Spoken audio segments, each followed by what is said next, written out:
Welcome to Fantasy Effect episode 99. We got some rookie previews for you today. Cam Ward and TreVeyon Henderson. We do have our own free Discord and Patreon as well. If you guys are interested in that, please send us a DM on Blue Sky and or Twitter.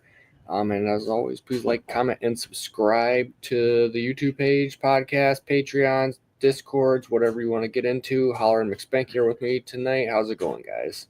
It's going, man. The Senior Bowl started, and I can't describe the amount of joy I feel every time I see a tweet hyping up one of the rookies I like. Like Tez Johnson's just been just shredding people in one-on-ones, and it's just like inject that into my veins. I know he's tiny, but like, damn, he's so good. Yep, I love Tez Johnson, but I don't understand how small he is and how good he is. Like, it makes no sense. He's strong though. Like, he doesn't have like the weight behind it, but he plays more physical than you would think if you hear a dude's like 156. Yeah, it just sounded bad. Like, what? 156? Like, come on. Yeah, how come tall on. is he? 5'9", I believe. 5'8". Yeah, he's like, so that's not good. I just envision in my head him getting hit and him just flying, like those GIFs that have the guys that just like fly when they get hit. Man, I don't know. I think you can't catch. Yeah, so I think it. Yeah, you gotta get off the line for that. I personally this year don't think wide receivers that deep, so I think it will depend on where he's going and things like that. I think he could be a nice little pick in the end of the second round, maybe mid of the second round. So. Offenses have figured out how to hide some of these smaller guys that struggle against press coverage, like in the slot. Like there are ways around. I mean, hell, Xavier Worthy's doing fine, and he can't beat a press to save his life. So, like, it's fair. Man, I think that we did see that video over the summer of him beating the press coverage. Remember? You mean the blitzing linebacker who was over? Yes, I do remember that. It does worry me a little bit because like one of his comps is Tank Dell, and we've seen Tank Dell's got injury issues. So he was very good before, but I just think when guys are that small, they're like, more, can he get injured easier? I feel like, but I think at the end of the day, anybody can get injured on any play. So I don't really think that's gonna like. I will say on the Tank Dell comp, I was listening to the Draft Dudes today, and Kyle Krabs is down at the Senior Bowl right now. And they were talking Tez Johnson and that Tank Dell comp, and he said that Tank Dell was the better route runner, but Tez probably has more juice than what Tank has. That's surprising because Tez is a good route runner. Like, but Tez has a lot of juice. I think that's what like you can't put a value on the amount of juice someone has. Man. Juice? Right. I mean, JMO has a ton of juice, so I don't know how to properly value that at all. Yep. We'll see. I mean. Like I said, I will get into some of the wide receivers in a couple of weeks. But for me, wide receivers not very deep. I think there's a couple top end guys, but there's a lot of guys in one mesh after that. So I think you could get there's a lot of value in the middle, the second and third rounds, in my opinion, on guys. There's not like a lot of high end guys, but there's a lot of guys that I think that like the third and like fourth round, there's going to be a ton of running backs and wide receivers, and hell, even tight ends taken. And I think it's just going to like depend on where guys go, like the landing spots. But depending on how you rank him, because there's a ton of guys like there's like Xavier Restrepo, like he's good. There's the two guys out of Iowa State, Jaden Higgins and Jalen Noel, that are tearing it up. Jalen Royals I've seen some good stuff out of him from Senior Bowl too. Like there's guys. It's just there's not like a clear cut like this dude's like he's a beast and he's a first rounder. There's a lot of guys that are going to go day 2 and probably in the 4th round.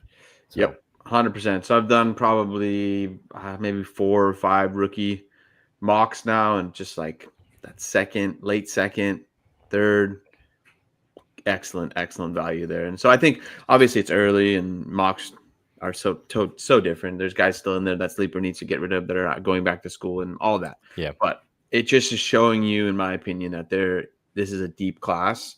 And I think there's going to be a lot of guys that can be had at the end of the second and third and fourth. This year, like I've seen people move back from the end of the first to get to multiple seconds, or move from, whatever, acquire more second and thirds. And I think that's a really, really good plan for this year. Sure.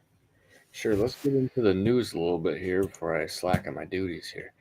Okay, so the Raiders have hired Pete Carroll as their head coach. Jaguars have hired Liam Cohen. Duval. Duval. That was something, man. Cowboys Brian Schottenheimer as head coach. Seahawks have hired Clint Kubiak as their offensive coordinator. I like that one. Doyle as offensive coordinator. Texans fired Bobby Slowick as offensive coordinator, and the Lions hired John Morton as their offensive coordinator. Yeah. Initial thoughts on Pete Carroll as your new head coach and leader. So I don't know if he is necessarily the coach to get the Raiders all the way fixed. I do think he's a good starting coach. So I was just pulling up his record as a head coach earlier.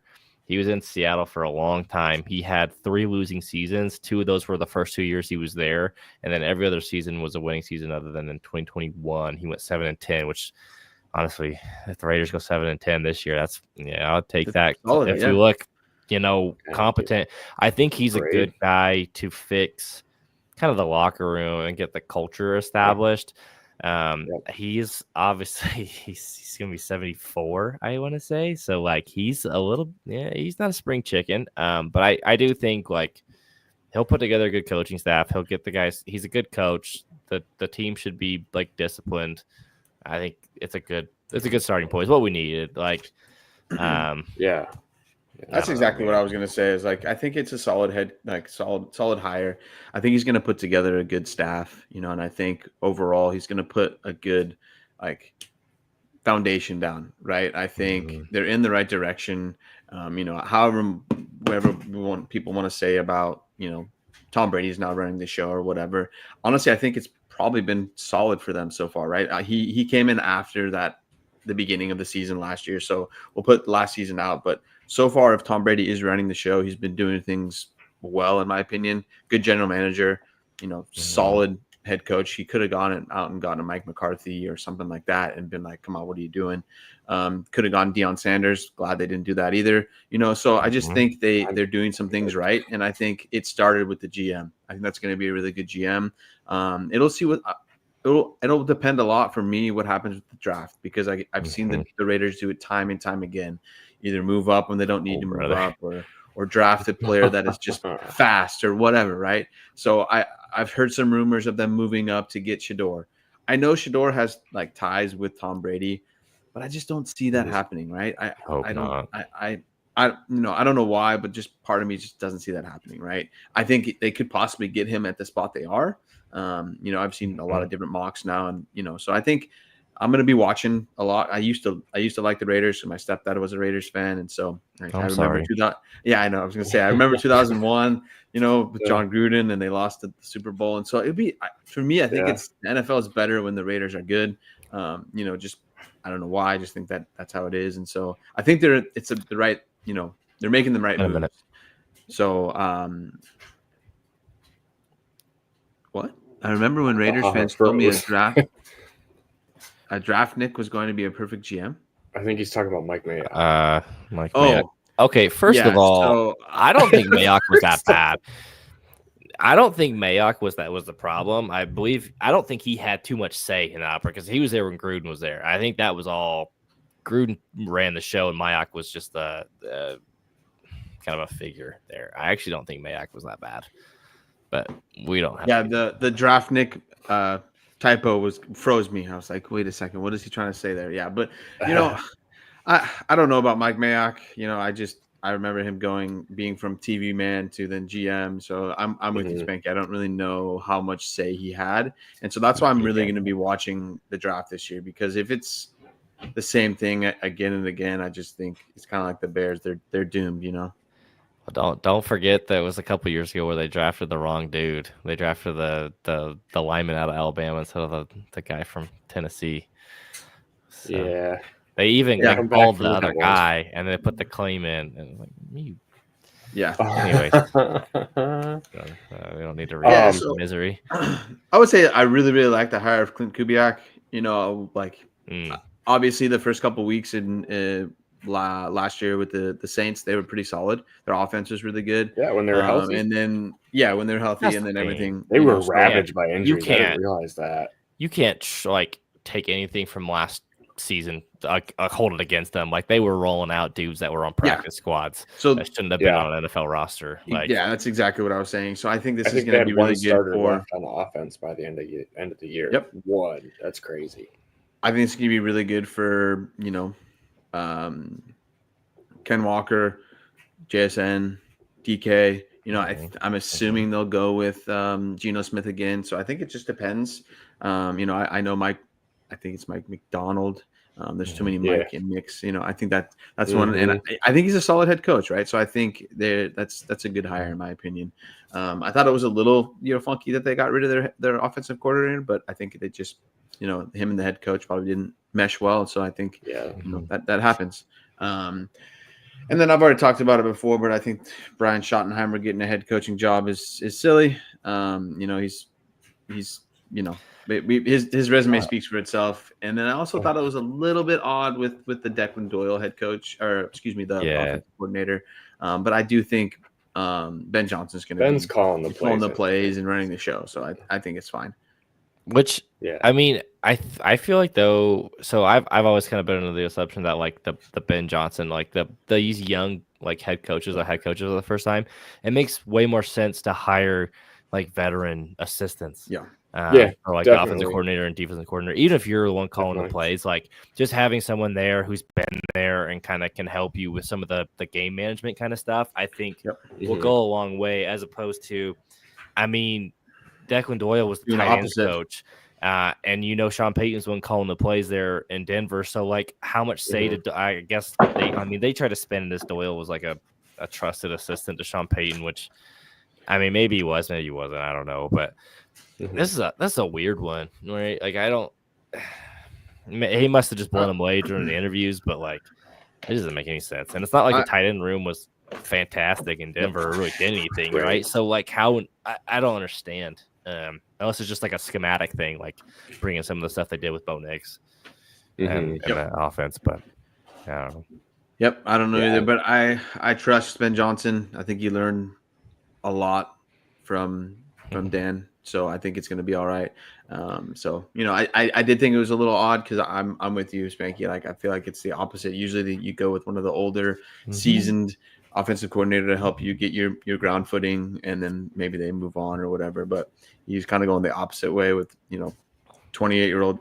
It seems like you said, and a little odd to me, but it's gonna be Ben Johnson does things differently. The 28-year-old coach telling Keenan Allen, who's got 6 years on him, like, hey, right, what are you doing, man? Like, I don't know. Weird, but what are you? Yeah, definitely. Better come in there, hit the ground running with some real whiz kid stuff. Liam Cohen to Jacksonville. Dude, what? This feels like a bit out of like SNL. Like, in his first like press conference, he's talking about how like honesty is the best policy, when like not 2 days before that he was like telling Tampa Bay that he was in the doctor's office with a sick kid. Meanwhile, he's down in Jacksonville interviewing for a head coach for another team because his contract extension with Tampa was like, hey, you can't touch Jacksonville. It's like, what is happening? And then he just makes a doofus out of himself in the interview or in the press conference with this Duval thing. And I think he's a good. This feels weird and one that's like set up to fail to me. It wasn't that long ago.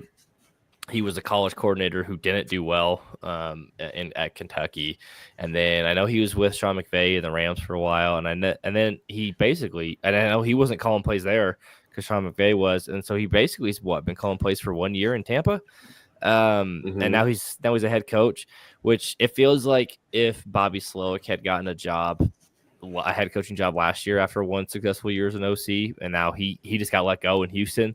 This feels like Liam Cohen is kind of stepped up the ladder, but this feels like this is going to be a nightmare. And I know people are excited about Trevor Lawrence. I'm a little nervous, man. Like, this doesn't sit right with me. I don't feel like this is going to be a very well run operation. the whole thing, just from how the ownership and the franchise handled the GM, and then they fired him, and then they basically went crawling back like, hey, like we fired the guy, like do you want to come work for us now? And then Kelly's like, yeah, okay, fine.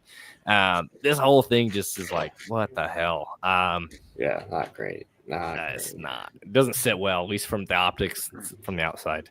Hit the nail on the head there. Like it just, I don't know. For me to be like, for him to be the leader of the pack, like being honest, and I think it kind of trickles down, right? Like but what happens behind the scenes, I'm sure things like this happen all the time with coaching and things like that. But to let it all come out and the way it happened, just I'm with you. That doesn't sit right with me either. I think it will. I've said it before, but it really will depend on how who he gets for his offensive coordinator, who he gets for his defensive coordinator. So I think that will, but I don't know. The owner is for me kind of like a Jerry Jones, like that the whole operation just is odd. With a better mustache. Yeah. So I think it honestly trickles down from there, right? And so the hire seems right, like how it all happened, and it just I don't know. I'm not really doesn't feel warm and fuzzy for me. I don't really think Trevor Lawrence already has had issues. This could help him. I don't know. I think it will depend on the offensive coordinator and if Liam Cohen's, calling the plays and all that. So I still, jury's out if Trevor Lawrence is going to be back or not. I've already seen his stock rise a little bit. End of last season, he was being traded for like an early second. Now he's back up to like 105, 106, and I wouldn't touch that. Even with how much I don't like the quarterback class, like I'll take a shot on a rookie because at least 100%. Their value is going to hold. Whereas Trevor Lawrence, if he has another bad year, like, he might just be dead. So 100%, yeah. So I can talk. Leg. That's kind of something I'm going to talk about a little bit when we talk about Cam Ward. But yeah, just I'm staying away from Trevor Lawrence right now. If I see a little bit more, I'd rather have to pay up if he's playing well than pay now and get caught with the bag. Are you guys worried about Baker losing Cohen? Baker gets a new offensive coordinator as often as he changes every his year. Underwear, so I would assume that he's fine. I think so too. Yeah, it's slightly worrisome, but like it's no more worried than I normally am about Baker Mayfield. It's always like at any moment in time, like old Baker could show up, and just everything goes to hell, basically. I think it's a lot harder for him now because he has Mike Evans, Chris Godwin. He played well without those guys, though, too, to be fair, with like K-Dot and McMillan. And so I just looked it up. It looks like they've on what is today? 29th. So today they interviewed internal candidate Josh Grizzard. I don't really know. It doesn't say who he was. Grizzard previously coached for the Dolphins 2017 to 23. So maybe he was out. It says internal, so obviously he was with the Bucs last year. Yeah, and it says also he may head to Jacksonville. So I'm with you, Ron. Like he gets a different offensive coordinator every year. So I think he'll be fine. The pieces around him are really good. Bucky's good. Rashad still solid. So I think the pieces around him are good. So I think it'll be fine. Maybe they get the lizard wizard for their defensive coordinator. Who knows? But I personally think some of the issues with Tampa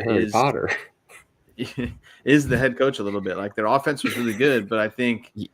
Some of the game management stuff is an issue. But on the fantasy side, I don't really think it matters for us, really. So I think, in my opinion, Baker's still going to be solid. I'm still in on Baker. I was just curious what you guys thought. Yep. I would say not as high, but I feel like I'm beating a dead horse. But with this, incoming class, I'd rather move one of my pieces for like a Baker than go ahead and take a shot on Cam Ward or Shedeur Sanders. At least we've seen Baker do it. Yep. Yep. Still should be young enough. I don't know how old Baker is. He's not 30 yet, is he? No, he's maybe 28. I'll look it up. He's 29.8, so he's almost 30. He will be 30. Almost there. He'll be 30 in April. I thought he was. I feel like I've been watching Baker play for like my entire life at this point. Just because he was older, because he was like a walk on, and he transferred a bunch of different places, and that was back when you had to sit out a year when you transferred, not just how you can transfer as many times as you want now. Right onto the field, yeah. And then Bobby Slowick out. I think that's probably good for. I know he was solid, but obviously their offense was not good last year. But in my opinion, some of that was with injuries. So I don't know. Right, we'll see. Is it on Slowick? Is it on the offensive line? Is it on the injuries? Like it's a little bit of both. But I think part of it was I don't think he put the offense in a situation. Everyone has injuries, right? So you can't necessarily use that as an excuse. But I think part of it was like the play calling was pretty like predictable, and they didn't use the talent they had. So I don't know. We'll see. But they fired their O-line coach too, which is probably a good call because their O-line's been horrible for a few years now. So it was really bad last smart. year. So I'll wait and see who they hire for the offensive coordinator, and then we can see if it's good or bad for Stroud. I think he's got to progress, in my opinion. Obviously, we know kind of what everybody feels about CJ Stroud, but I think if they get a new offensive coordinator, it could be good. We should probably have a CJ Stroud conversation tonight. We haven't had one today. That's true. It's been a few days. He hasn't been brought up in the Discord in a while. And by a while, we mean one day. It's been one day. Anyway, it's like we've had 0 days without an incident. It's just 0 days without an incident. That's funny. I'm more excited about the new Lions offensive coordinator today than I was after the initial hire, because he's our O-line coach, right? No, he was like a senior offensive assistant or something in Dan's first year. He spent a bunch of time with Sean Payton, Jim Harbaugh, Pete Carroll, Sarkisian, Lane Kiffin. Like, he's been around basically like a whole, slew of successful people in his 30-year career. And the way I had it, or what I was listening to, they were kind of talking about, he's more of a behind the scenes kind of guy, basically, for most of his career. Kind of the guy that sits in the back of the room and they say, hey, you ever seen something like this? And he's like, oh yeah, I've seen that. So back in my day. Right. Exactly. And then another thing that, they brought up while they're talking about it is he's 55 years old. So the odds of somebody coming in, swooping in for this offensive coordinator, are pretty low at this point. Hey. So, if he's successful, he might actually stick around for a little while. Hey, the Raiders just hired a 74-year-old, so that's a 20-year upgrade. You know, so you're not wrong. I'll tell myself that story that we're not going to lose all our coaches once again. Should we pop down to these prospects here? Yeah, let's do it. Okay, let's start off with Cam Ward, quarterback out of Miami. He is 6'2", 223 pounds. I also spent time at I feel like it's some like D3 school, Washington State. Incarnate Word. I wanted to say like Holy Trinity or something, and I knew that one wasn't right. So he's been at a few places. One of the places, Holy Trinity. Incarnate Word was running like wing T or something with him. Washington State, he got to use the arm a little bit. That got him some NIL money. Upgrade. And now he's a prospective top 10 pick in the NFL draft. Go ahead with these numbers, Spanky. Yeah, so his fantasy effect score is 85.7%. A little bit of context there, which I think this is key because that number sounds good, but in the last 5 years, there's only been 3 quarterbacks drafted.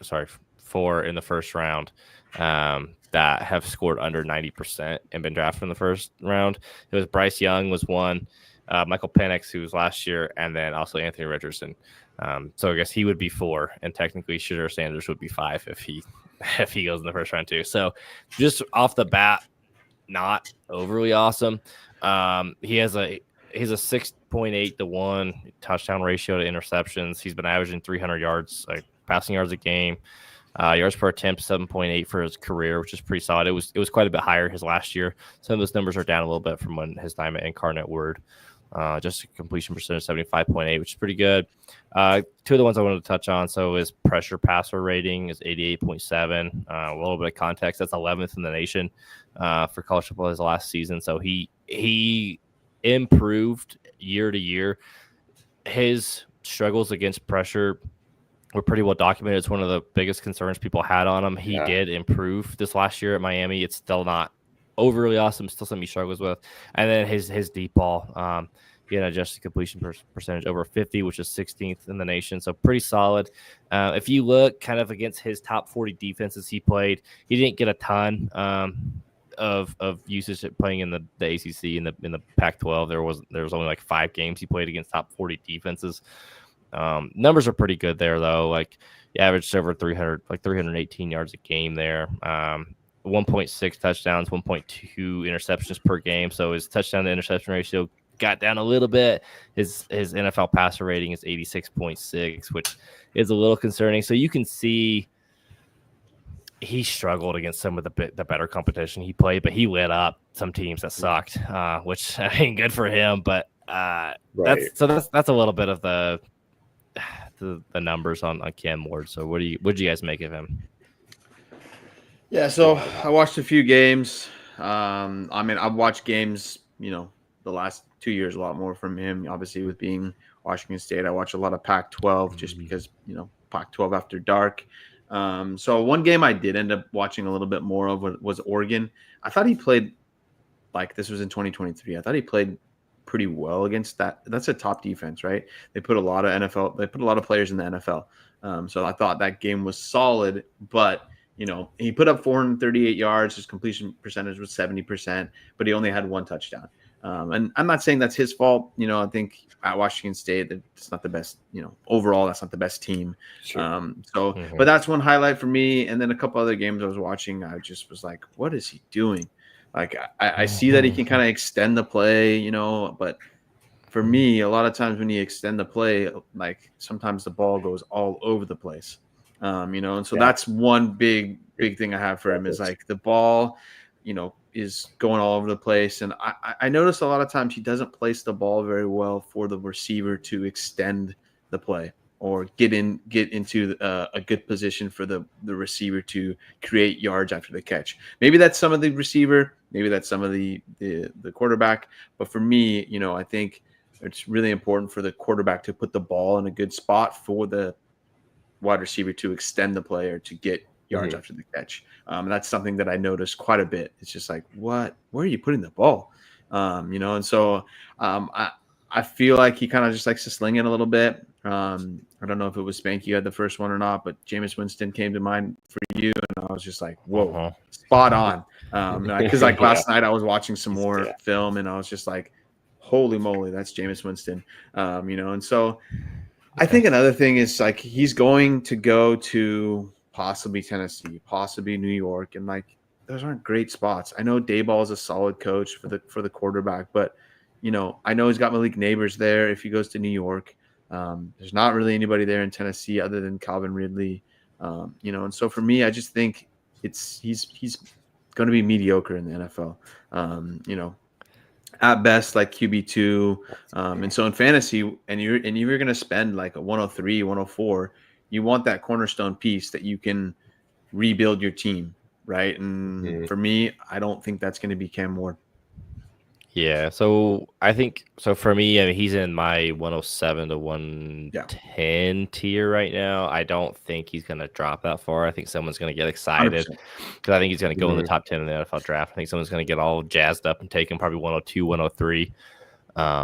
But so the Jameis Winston comp is, I think, is a good one. I was watching film on him the other day, and I texted you guys, and I was like, man, he's never met a tight window throw he didn't like. He's got the arm strength though, man. Like he can zip that thing in there. It's interesting because I was watching some of the games and like he would have throws where he just put the ball right on the money. Like his receiver didn't have a ton of separation. He just put it right there. And then he also like within the same drive sometimes would just the ball just like it wasn't quite there.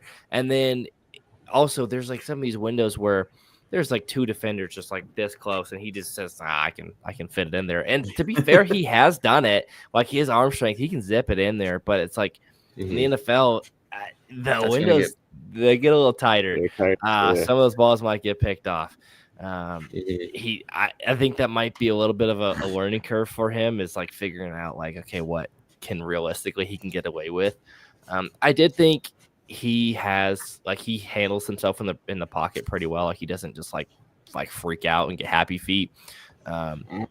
He's an effective runner. I thought like he doesn't do it often, but when he does, I think he's pretty solid. He's not like an electric athlete like a Jaden Daniels or like a Lamar Jackson, but he's kind of got like a little bit of like Drake May rushing athleticism to him, where it's like he gets going and he can start picking up yards quickly. Which is nice. He did that against some of the better defenses he played. I thought his throw release was nice. He's got a little bit of that hero ball in him, and he's got a little bit of that Jameis. He's just like, you know what, I can throw it in there, and it's like, well, maybe you can, maybe you can't, but it's hard. Spot on, and that's what I mean by, I think like one of his pros, I feel like, is he can kind of extend the play, which is good, right? You can kind of move around in the pocket, get out of the pocket, and then throw the ball. But sometimes I saw when he was outside the pocket, the ball could go anywhere. Right, there was one throw that went like usually 20 yards out of his body. 20 yards out of bounds. It's just like, you know. So, I don't know. I feel like there was Daniel Jeremiah's mock. I don't know, January 25th, and he was mocked to the Giants, right? And so I think that's a decent spot because they have, you know, Daboll's a solid head coach, and they have Neighbors, but. You know, we know their offensive line's not great. We know they don't really have. I hope Tyrone Tracy does something, but he's probably not going to be it. And so I just think he would need to go to a really solid spot and be able to grow and get a lot better. And that didn't happen with Daniel Jones. Obviously, I'm not saying Cam Ward's Daniel Jones, but I mean, Kev from the Debbie Real slammed it right there. There's no good quarterbacks in the draft. I feel like I've said kind of the same thing in a different way. I don't like any of these quarterbacks. This draft, really, I'd rather wait on a quarterback and you know, get one later on, you know, like a Jackson Dart, or, you know, that's just an option, right? But if like in the rookie draft, if I could get him at like middle of the second, hey, I'm okay missing on that versus missing on taking Cam Ward at anywhere from 103 to 105. Yeah, he's going to go too high. I'm probably not going to end up with much Cam Ward. Real quick, I will say I think Brian Daboll gets too much credit for Josh Allen, whereas I think Josh Allen's is just Josh Allen. Better. Yeah, he's really Josh Allen, right? Yeah, and Daboll. So that's what I mean. He's like Daboll is solid, right? But that's, to me, he's not going to, you know, take Cam Ward, who's not already the greatest quarterback, and make him better, right? I also think the Giants like Sanders more than they like Ward, to be fair. So I don't think he's going to go there. Ron, real quick, how did you watched Ward? What were your thoughts? I know you kind of pushed back on some of the pocket stuff, so I'm curious. Because Virginia Tech and Cal really heated up Cam Ward, and there's points in time where it is totally blocked. And he it looks to me like he's more freaking out in the pocket. And I actually don't think he has good pocket movement. I think if he sees a lane, he can take it because he's athletic enough, but there's plenty of times when he should be bailing out of the pocket and he's still just standing there. I think he's got a lot of mental lapses that go on. I mean, I can sit here, you know, pick apart and be like, oh, well, this guy was open, you know, because, you know, on the blitz, but like, you know, I'm counting the seconds as he takes the snap. I'm like 1,000, 2, 1,000. I'm like, you got to get rid of it. You know, like it's not uncommon knowledge here. You got to get this ball out and you'll be just fine. But like, if he even sees those linemen like pushing back to him, like he goes into like panic mode basically, and he's just looking all over the place. And also like the Miami wide receivers didn't do him any favors. They were pretty much plastered for that entire game film. And I know, like, we've kind of talked about Restrepo a little bit, and then we've seen him do some stuff. Like, I don't think, like, Restrepo's, like, you know, busting one-on-one coverage all day long. I'm always open kind of guy. I think he's got some really good yak, just from watching Cam Ward and everything like that. But yeah, man, just like the pressure gets to him really quickly. I think he gets in his head and he gets shook because like it's like what you're talking about, Spanky. We've seen him in between two defenders just put a laser in some dude's chest, and other points in time, like it's in the fifth row of the stands. And I just think like, he just, the confidence isn't there, and you can kind of tell with how the game's going. That, I think he put a lot of his receivers in some really bad situations too. That's kind of what I was meaning is right. So kind of what I said when I was saying is like he puts the receiver in a spot where you're not going to get Yak, or you're not going to get any more yards, right? And you need to get 10 yards. He's going to give him the ball somewhere they're only going to get 8, right? And so you need to put the ball in a spot so you can help the wide receiver get to those 10 yards versus the opposite of that, and they got to come back to the ball or something.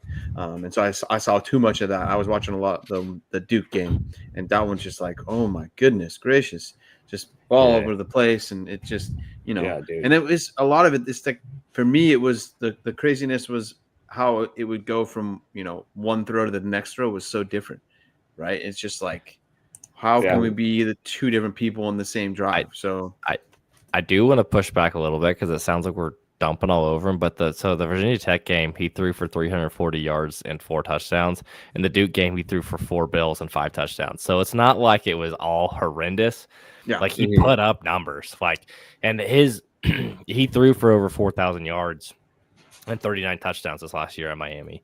And part of that included the bowl game against Iowa State where he threw for almost 200 yards in the first half. And then he did sit out the second half, which isn't always the best. Right. I saw a lot of people weren't sure how to feel about that. That doesn't really bother me that much. However, I will say, like, either play or don't. Kind of quitting at halftime is a little weird. I don't think it's that big of a deal, but it's just it's a little strange. I feel like you would have been better off just like sitting out, but that's a whole other point. Yeah. So after giving the numbers, like the game, the stat line makes it sound like really great, but like watching those games, like I did not feel like he threw for 300 yards and or what was it in the Virginia Tech game? I didn't watch the 343. Yeah, it didn't feel like he threw for 343 yards, watching that game. I'm sure, obviously, because I mean they counted it all and everything. I don't know, man. Like they did count it. Yeah. It was actually his dad back there counting the stats, though. He counted an extra 10 yards. Extra, yeah. An extra 0 behind that one. Yeah. Unless Cam Ward falls like ridiculously far in a draft, I'm probably gonna have. What's ridiculously far to you? I haven't done enough studying yet. That's why I just say ridiculously far. But I know that's why I wanted a specific number. I don't know. Let me look before I say this. I'll just say he has him at 9, and so do I. In our I think we both have him in a tier of 4. Right. I have Shador a little higher than Spanky. I haven't edited mine in a little bit of time, but I like Shador more than I do like Cam Ward. Okay. It's not saying much, to be honest. But because I like Ward more than Shador. But I have them back to back, so it's so for me, it's splitting hairs. But like if I'm there at 103 and I can't move the pick, I'm like, you know what? All right, I'll make the pick. Right. Right. There's no way I'm taking either quarterback. I'll take anywhere of TreVeyon Henderson, Amarian Hampton, Luther Burden, Tyler Warren. I'll even take a shot on Travis Hunter, right? Because I think after the draft will blow a little bit more. There's people that say that like Travis Hunter could go like 102 if we know he's playing wide receiver. So I think there's a lot of question marks with Travis Hunter. I would take all those 5 players before I would take one of those quarterbacks. But in my opinion, those quarterbacks are going to go earlier in the draft. So there is going to be people that will take them at 103 and 104, and you should try to sell those pieces. Yeah, and even 102. You should try to sell those picks and get something back, right? So I don't know, I didn't put these in my notes, but I meant to. But like if you had 103, which type of vet would you go out and sell like 103, 104, 105 for if you could get a quarterback? I could buy a quarterback for those. If I could buy a quarterback for the 103 or 104, I would take Baker. I would try to get myself some Brock Purdy. Yep. I would probably try to get Jared Goff. I think was probably around that area. Yeah. One that I think is in the area that I wouldn't do is Kyler Murray. I think he's in that vicinity, but I can't talk myself into it. I mean, Dak. I could probably do Dak. Probably talk myself into that one. Yep. But I was saying the other day, like I had some issues with Dak, and I think he might. I think you said it, Spanky, and I kind of agreed with it. That I think Dak's best days are behind him. But a lot of people said like he's never really had a good offensive coordinator. He has never really had a good head coach, and it's going to be the same. It hasn't changed. Right? Yeah. And exactly, it's going to be the same thing. So I'm a little hush on Dak, but I'll send my 103 for Dak. I'll send my 104 for Dak because I know he'll get me top 15 production for fantasy versus going out and buying Cam Ward or Shedeur Sanders and not knowing what's going to happen. I just think that the hit rate on these quarterbacks isn't always great. Like, and I think because there are more teams that need a quarterback than there are good ones in the draft, and so some of these guys are going to get bubbled up.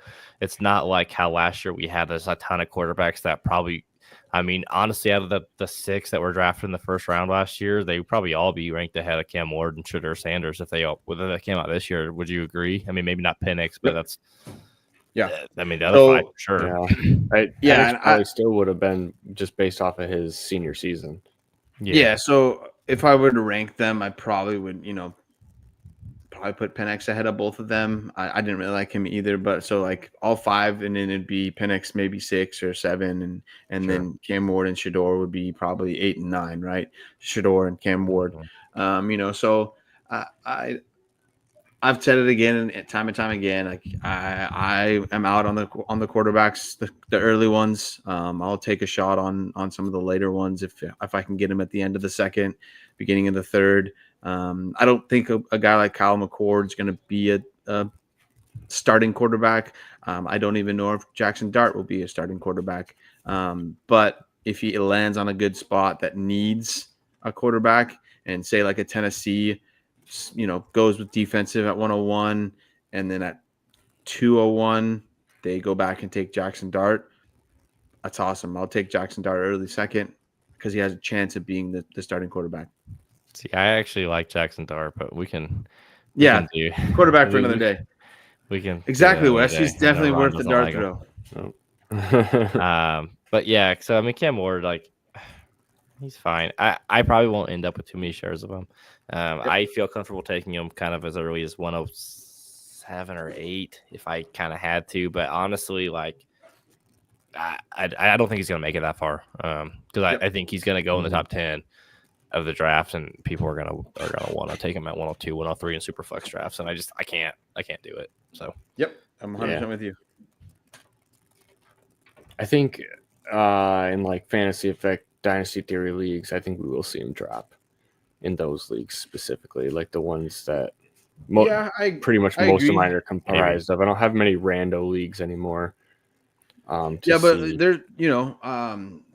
there's plenty of people that are like, I still am in on Cam Ward. I think he's going to be good. And so even our, old dynasty theory and fantasy effect leagues, I still think there's going to be the hype of, oh, he went 101, or he went 103 to blah, blah, blah. Right. And so I think people are going to kind of be like, oh, they're going to start. Let me grab them. And then, so I think there's still going to be the hype, and I think it will all just obviously depend on what happens on draft day.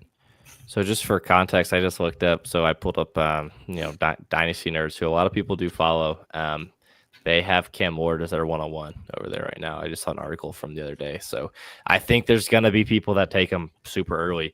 And if I have a 102 and someone at 101 takes Cam Ward and leaves me Ashton Genty, thank you so much.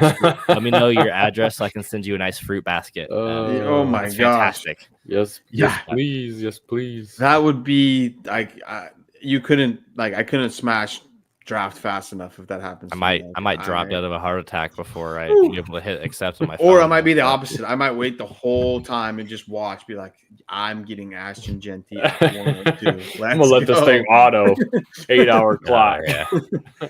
Let everyone just sit there. Yeah. So I mean, but I think once Genty goes to wherever, right? I think people are gonna be like, I can't pass up Genty at 101. Mm-hmm. Yeah. Speaking of running backs, let's dive into Henderson. Yeah. There you go. TreVeyon Henderson, 5'10", 208, super fast guy. Very fast. Super fast. The fastest, some might say. The fastest. What are these numbers, McSpanky? Yeah, so he has a fantasy effect score of 97%, which is really good. For some context there, guys who have scored 97% or above drafted in the second round, which I think he will go. Guys like Javonte Williams, that's unfortunate. But Breece Hall, Jonathan Brooks, who some injuries kind of set him back, Kenneth Walker, and then Zach Charbonnet, who's been fine when he's gotten a chance, but he's kind of been a 1B. So a little bit of a mixed bag there.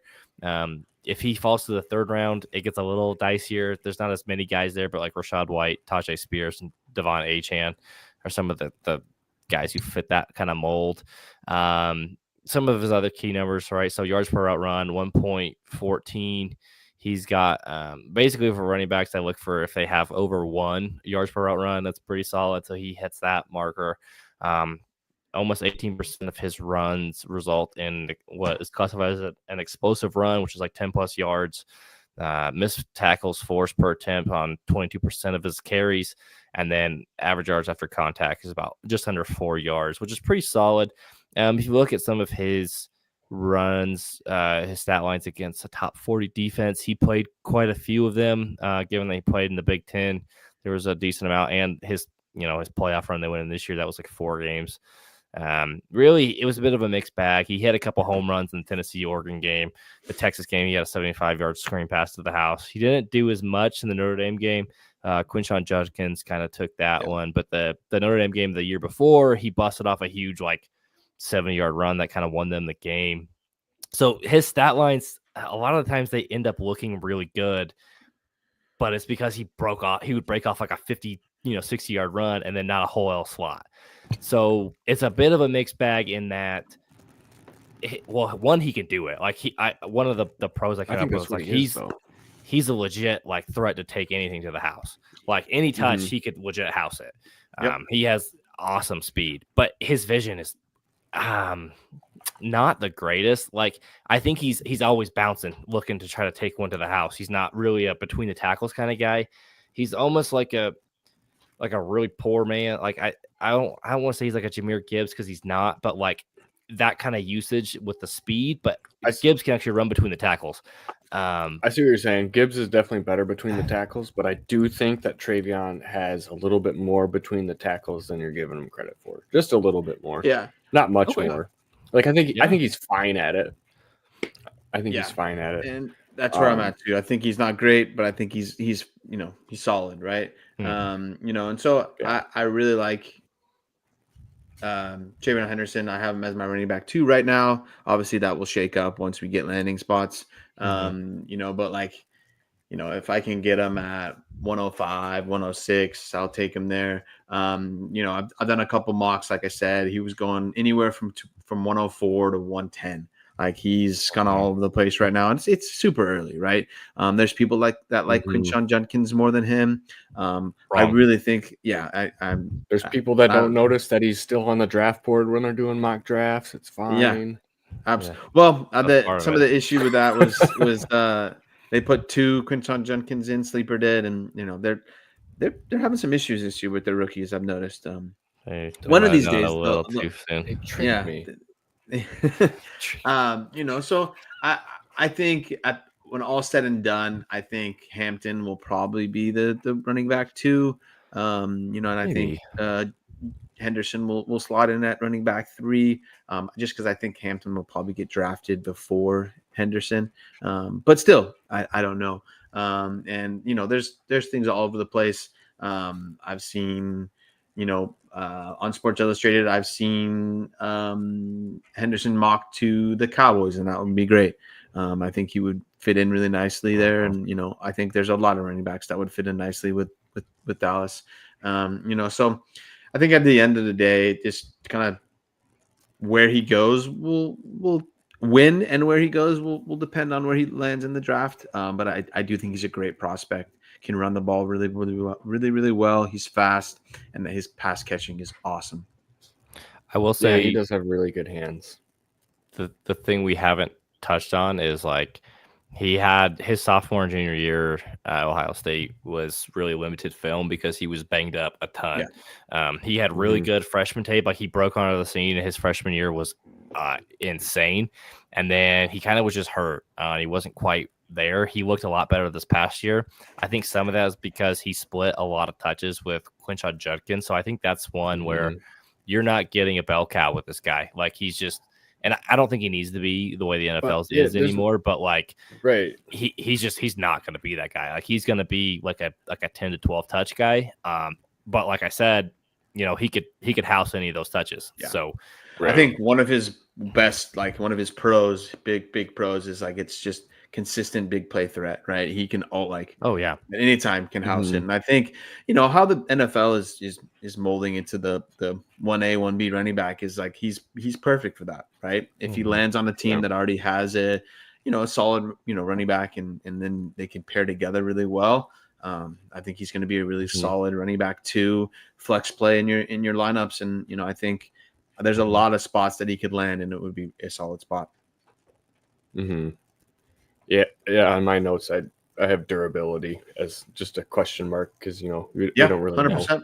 Based off, he's another one of those guys that I feel like I've been watching forever. Like I feel like he was at Ohio State for so long. I feel like he was always coming out, to be in the next class. I've actually watched him for a few years, like doing, the actual game film of him, not just actual, live games or whatever.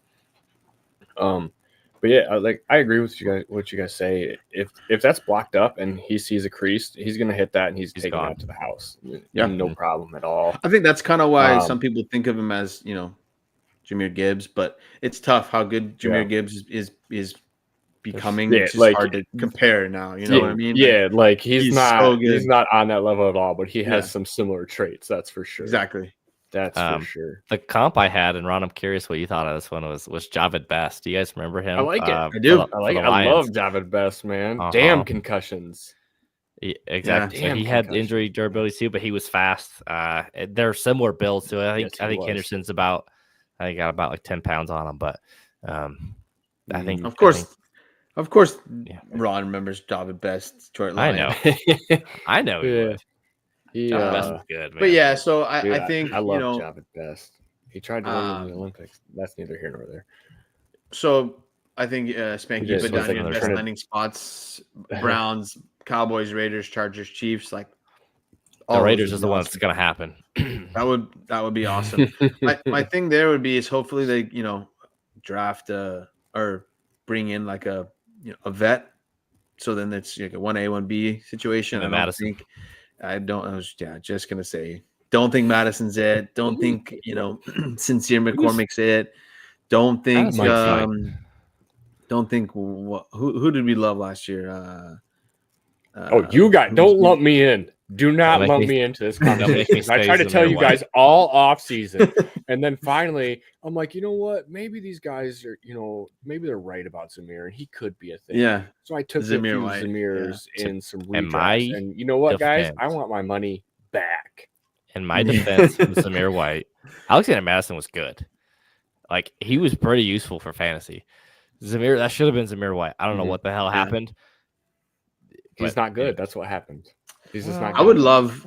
I have some J.K. Dobbins, and so I think I still would really like him if he went to the Chargers, right? Like I think that would be playing with fire. Like two running backs that might die on any touch. Yeah, that's scary. That's true. But the way they run the ball, though, I think it would be nice. Nice fit. They're so samey. Like I don't like that. Yeah, I think unfortunately, if Dobbins wasn't there, I would be excited about it. But so I think unfortunately, J.K. Dobbins would kind of go by the wayside. Yeah, Pittsburgh is one I would like to. If they brought Najee back and then drafted TreVeyon, I think those two would kind of complement each other. Jalen Warren's like a better, right?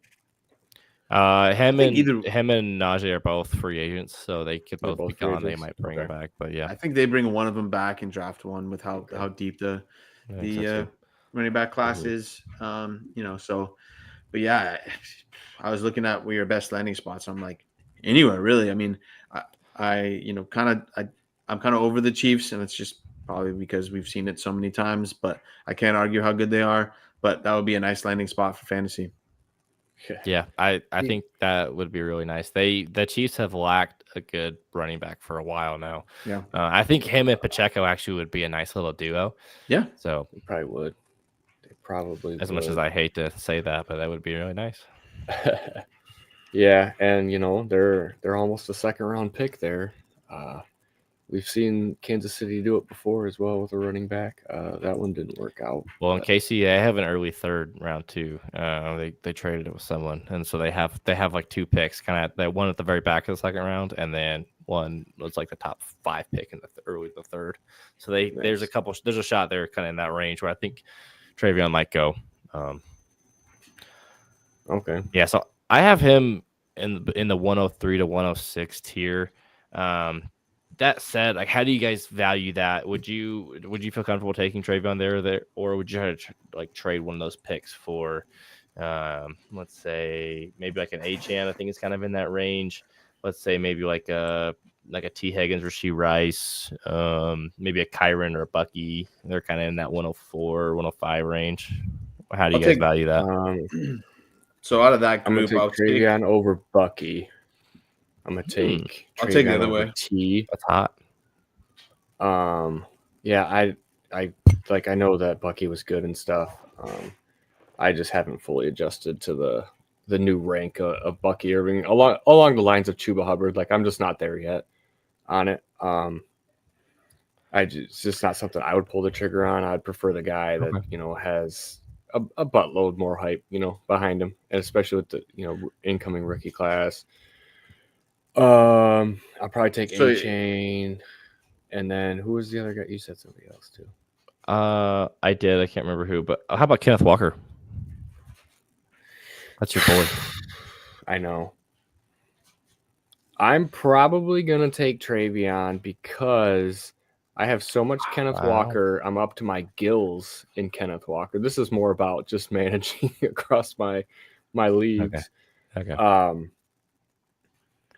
But yeah, and like Kenneth Walker, as much as I love him, he does struggle to stay on the field. It's become a theme. He does ever since he entered the league. And I know that we just talked about TreVeyon, and his injuries, but we've yet to see him come to the league and see if he can stay healthy for a whole season. It's pretty clear that Kenneth can't. Wow, never thought I'd hear the day. Woo! I know. Man, it's not a talent thing. It's not a talent thing. It's a health thing, man. And it's never like, hey, I'm banged up for 2 or 3 games here. It's always like, no, I got an abdominal strain that's turned into something else, and now we're missing 6, 7, 8 weeks. It's always weird with him. It's like a core injury, or it's like a groin thing, and then he's just it's like, I don't know if he's gonna be back or not. Like, and it sucks because I know Zach Charbonnet is not the greatest, not much at all, right? But he's good. If Kenneth Walker was there, he would be getting the same amount of touches, the same amount of yards. It'd be awesome, right? Mm-hmm. So it's just he's just not on the field. But yeah, I'll take Achane, I'll take Walker, I'll take Bucky Irving. I think I would actually take a shot on TreVeyon Henderson over like James Cook and Mixon and Henry and those guys. Sure. I don't know. I think with like an Achane, a Walker, and a Bucky Irving, we know those guys have done it. TreVeyon Henderson could land on a spot that could possibly not fit in great on that team and whatever, right? So there's a little more question marks, but I do think flip a coin and you'll probably end up in a good spot with both, like either one you pick. I will say though, I think there's a decent chance that you can get TreVeyon later than we're expecting, because I think the people might get it all excited for the quarterbacks. Let's say those go 103, 104 after Tet and Genty. Then all of a sudden you're looking at 105, and then people can talk themselves into Marion Hampton. They can talk themselves into a lot of things. some people like Minshew. It might be a 108 where all of a sudden you fall into TreVeyon Henderson. And that's the case. Like, sign me up, right? Right. And I think there's some people that are going to hype up other running backs, right? If Caleb Johnson, a good amount of running backs go in rounds 2 and 3, right? And they feel like, oh, Caleb Johnson went to this spot. Ooh, that's really good. But I just feel like Henderson's a better running back than Caleb Johnson, right? So I lean Henderson. But then you could move that back and you could get him at like a 6 or 7, 106, 107, and then boom, that's really nice. So I think that, with this draft, like outside of, in my opinion, the top 2 right now for me, Genty and Tet, like 103 to 109 is nice and juicy. Just kind of a thought I have. Let's say you really need a running back and maybe you're okay at quarterback and that sort of thing. You have the 102. Genty just went. You don't want to take one of the quarterbacks. You don't necessarily want Tet. You want to try to trade back to maybe get a Henderson or a Hampton. Like, how far back do you feel okay going, and what are you looking to get in return? Let's say you want to go from like 102 to maybe 106, and you can get one of these backs. What are you looking to get a nice return there? Let's see here real quick. Earliest second. Yeah, I mean, a second, or if I can get like a David Montgomery, something like that. That might be too much. If I need to move back to like 108 and I get a Monty and a 108 for 102, sign me up, right? Because now I like that. Two pieces. I don't think the gap's that big from like 102 to like 1. That's what I mean. 109. So yeah, 102.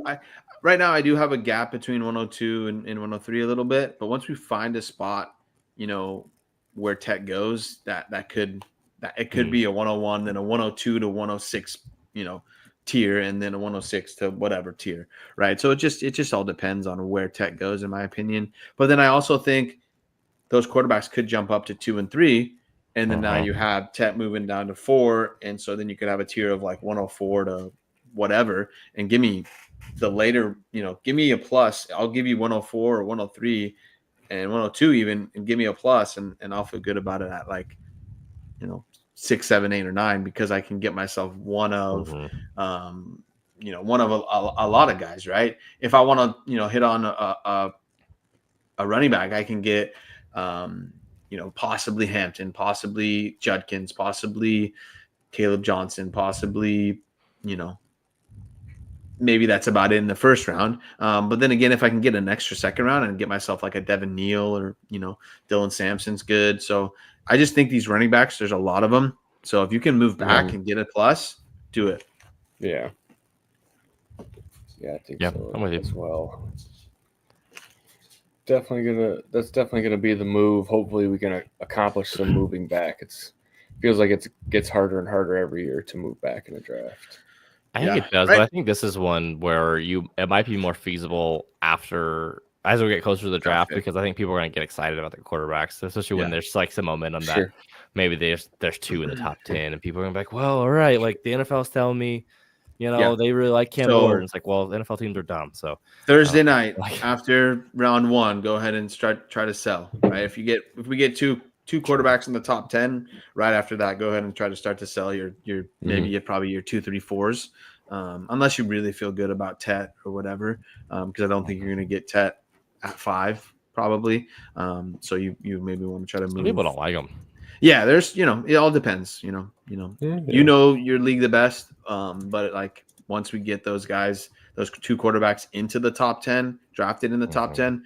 Sky's the limit, I think, with people going to jump in and try to get those quarterbacks. Oh, sure. Yeah, definitely. Well, you guys got anything else for the people? No, I don't think so. Speaking of the draft, I think we're going to try to do a live, like within our Discord. So for anybody that wants to jump on in, I think it's a good time. We've done it before with Dynasty Theory. It was a good time. We're gonna try to do it hanging out for sure. Yeah, we can hang out. I'll have my rookie ranking sheets up, and I'll update it live as the players come in, which will be fun. So I think it'll be good times. Draft party, maybe some beverages flowing. We'll see. You might get some more unfiltered. We'll see what happens. Yeah. Tyler Warren, 102. Let's go. If that's the case, then someone needs to cut me off from my drinking. All right. All right, you guys. You guys ready to get out of here? Yeah, let's do it. Peace out. Yeah.